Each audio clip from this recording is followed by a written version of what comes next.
I was raised by a narcissistic mother. If you were to, adulthood probably doesn't feel peaceful. It feels heavy, confusing, and exhausting in a way you can't explain to other people. Today, I want to talk about something deeper, not just trauma, not just boundaries. What actually happens psychologically when you grow up in that environment, how it follows you into adulthood. I'm going to explain this not just from my own experience, from counseling theory. Right now, I'm studying different therapeutic approaches, psychodynamic, and adhering, CBT, family systems, feminist therapy. What's powerful is this. Almost every theory explains something about daughters of narcissistic mothers. No one puts it together for us. Let's do that. Part 1 from Psychodynamic Lens, Freud. Oddly, your early childhood relationships shape your internal world. If your mother was narcissistic, love was conditional, approval had to be earned, your emotions weren't safe. What happens? You develop an internal voice that criticizes you the same way she did. You grow up, her voice becomes your inner critic. That's why even when you succeed, you still feel like you're failing. That's not weakness, it's conditioning.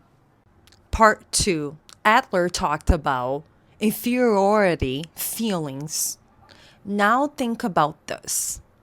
If you were consistently compared, criticized, or emotionally neglected, of course you grow up feeling not enough. What do many daughters do?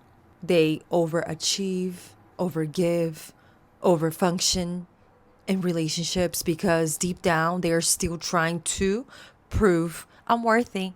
Worth was never something you were supposed to earn. Let's move to part 3. CBT.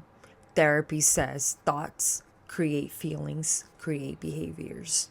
If your core belief became, I'm not lovable, I'm too much, I'm not enough, then in adulthood, you choose emotionally unavailable partners, you people please, you stay in situations that hurt you.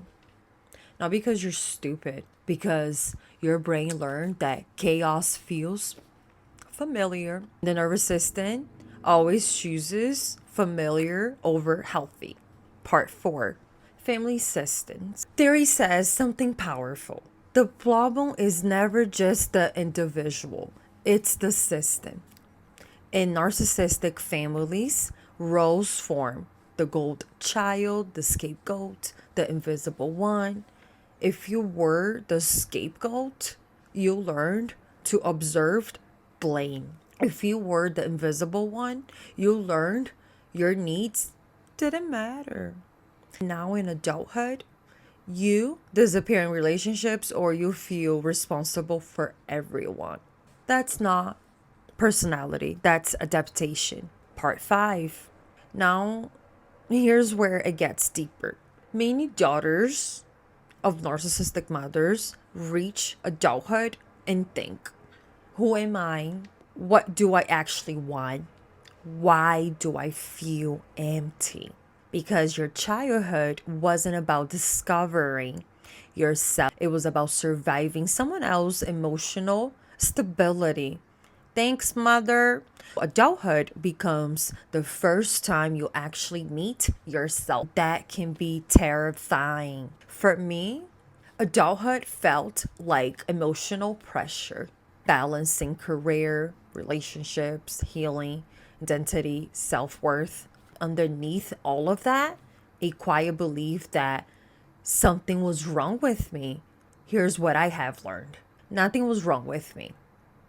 I was responding normally to a abnormal childhood. Are you? Healing isn't just cut your mother off. Healing is rewriting your core beliefs, building boundaries without guilt, learning love that doesn't require performance, reparenting yourself. This is why I wrote Rising from the Ashes, not just as a book, as a road map for daughters who are tired of surviving. If you think you can relate to this because you were called too sensitive, too emotional, too much, or never enough, listen up. You're not broken. You were shaped by something that wasn't healthy. And the beautiful part is that you can reshape yourself. If you relate to this, comment healing. I read all the comments. If you're ready to go deeper, Rising from the Ashes is in the link in my bio. You're not crazy. You're not alone. You are waking up. And I'll see you on my next video.